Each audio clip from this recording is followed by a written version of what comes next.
இன்னைக்கு மகாநதி சீரியலில் விஜய் கிட்ட அப்பலகமே இன்னைக்கு ஃபோட்டோ எடுக்கிறத சொல்லாமையே ஃபோட்டோ ஷூட் உங்களை நான் எடுக்க போகிறேன், நீங்கள் ஹீரோ மாதிரி இருக்கீங்க அப்படி இப்படின்னு உருட்டுன்னு ஒத்துக்க வச்சுட்டாங்க காவேரி.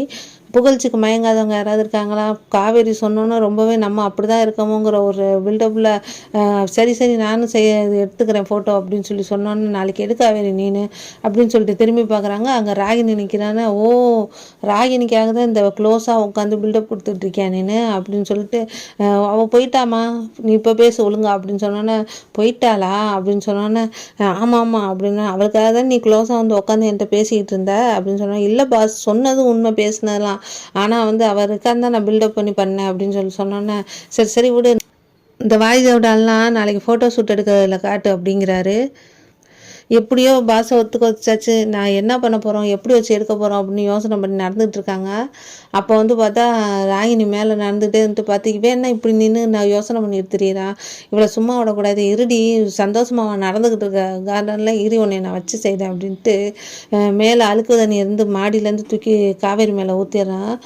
ஏன் என்ன பண்ணுற நீ அப்படின்னா சிரிச்சுக்கிட்டே வெளில வராங்க. காவேரி நீ நிற்கிறேன்னு தெரியாமல் நான் ஊற்றிட்டேன் காவேரி அப்படின்னு சொல்லி பில்டப் கொடுத்தானே, நீ என்னடி சில்லறத்தனமாக என்ன பண்ணிக்கிட்டே இருக்க, எதாக இருந்தாலும் நேரடியாகவே செய்ய மாட்டியா, அவங்க அப்பனுக்கும் உனக்கும் இதே புத்தியா அப்படின்னோடனே இது அங்கேருந்து யமுனா பார்த்துட்றாங்க. பார்த்துட்டு கங்காட்ட எக்கா இங்கே பற்றியா காவேரிகிட்ட அவங்களுக்குறா அப்படின்னு சொன்னோன்னே, இருடி நம்மளும் போய் தண்ணியை தூக்கி ஊற்றோன்னு அவங்க அம்மா துணி துவைச்ச தண்ணியை தூக்கி ஊற்றிட்டு அவள் என்ன டைலாக் சொன்னாலோ அதையே 2 பேரும் சொல்கிறாங்க. அவங்க அம்மா திட்டுறாங்க வீட்டில், ஏண்டி விஜயை வச்சு சொல்லணும் இந்த மாதிரி ஃபோட்டோ ஷூட் எடுக்கிறிய, அவங்க ஏதாவது பிரச்சனை பண்ண போகிறாங்கடி திட்ட போகிறாங்க, ஏண்டி நீ இந்த மாதிரி பண்ணுற, சும்மா இப்போ தான் எல்லா பிரச்சனையும் முடிஞ்சிருக்கு அப்படின்னு சொன்னோன்னா, அப்படிலாம் ஒன்றும் ஆகாதுமா அப்படின்னா பாட்டி இருந்துக்கிட்டு அவள் புருஷனை பற்றி அவளுக்கு தெரியாதா, நீ ஏன் சொல்லிக்கிட்டு இருக்க சாரதா, அவள் சமாளிச்சுக்குவா அப்படின்னு சொன்னோன்னே, நீங்கள் எப்படி ஃபோட்டோ ஷூட் எடுக்கலான்னு மட்டும் சொல்லுங்கன்னு சொல்லி பேசிகிட்டு இருக்காங்க.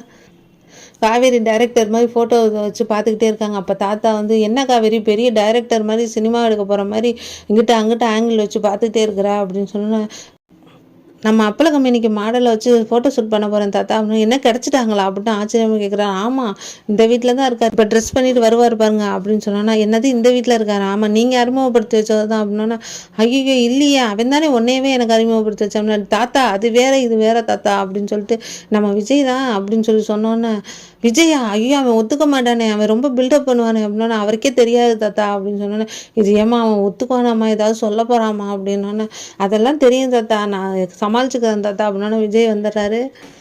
என்ன காவேரி ரெடியா எங்கே கேமராவெல்லாம் காணா அப்படின்னு சொல்லிட்டு கேட்குறேன். இந்த ஃபோன் தான் அப்படின்னு, இந்த ஃபோனை வச்சு தான் இவ்வளோ பில்டப் கொடுத்துட்டு இருந்தியா, என்ன வச்சு காமெடி பண்ணிக்கிட்டு இருக்கேன் நான் அப்படின்னு சொல்லி திட்டினோன்னே, இதை வச்சு பாருங்க நான் உங்களை எப்படி ஃபோட்டோ எடுத்து காட்டுறேன் அப்படின்னு சொல்லிட்டு போய் நிற்க வைக்கிறாங்க. விஜய்க்கு இது உண்மை தெரிஞ்சால் என்ன பண்ணுவாங்கன்னு தெரியாது. காவேரி நல்லா மாட்ட போகிறாங்க.